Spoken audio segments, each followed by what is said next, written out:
প্রত্যেকটা পাওনাদার কিয়ামতের ময়দানে দাঁড়াবে। নবী সাল্লাল্লাহু আলাইহি ওয়াসাল্লাম বলেছেন, আতাদরুনা মানিল মুফলিস, তোমরা কি জানো সবচেয়ে বড় ভিখারি কে?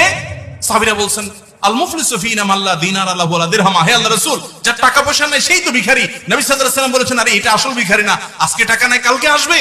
আসল ভিখারি হলো দুনিয়াতে বহু মাহফিলে ওয়াজ শুনতে আসছে, বহুত মাহফিলে ওয়াজ করছে, বহুত মসজিদ করছে, মসজিদের সভাপতি ছিল, ইমাম ছিল, সেক্রেটারি ছিল, হাজী সাহেব ছিল, গাজী সাহেব ছিল, কোরআন তেলাওয়াত করছে, দান সাদাকা করছে, সুবহানাল্লাহ পড়ছে, তাসবিহ পড়ছে, অনেক ভালো ভালো কাজ করছে। মাগার এই ভালো কাজ করে যে সওয়াবের পাহাড় নিয়ে গেছে কিয়ামতের ময়দানে আল্লাহর কাছে মুছে তাও দিয়া জান্নাত আশা করতে গেছে, তখন আয়েশা আল্লাহর কাছে হাজির হয়েছে একজনের কাছে, আল্লাহ এই লোক যৌবনকালে কলেজে পড়া অবস্থায় আমি রিকশাওয়ালাকে অন্যায় ভাবে অত্যাচার ভাবে আমাকে 2টা থাপ্পড় দিয়েছিল, গরিব মানুষ কিচ্ছু বলতে পারি নাই, সেদিন কোথাও বিচারও পাই নাই, কারণ আমি রিকশাওয়ালা, তার অনেক ক্ষমতা ছিল।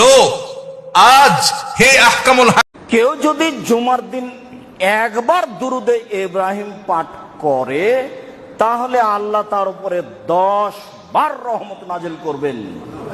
ওয়া মাহানহু আসরা সায়াতিন, 10টি পাপ মুছে দিবেন।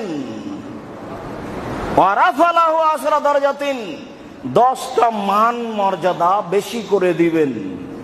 দামি জান্নাতের জন্য জুমার দিন দুরুদ।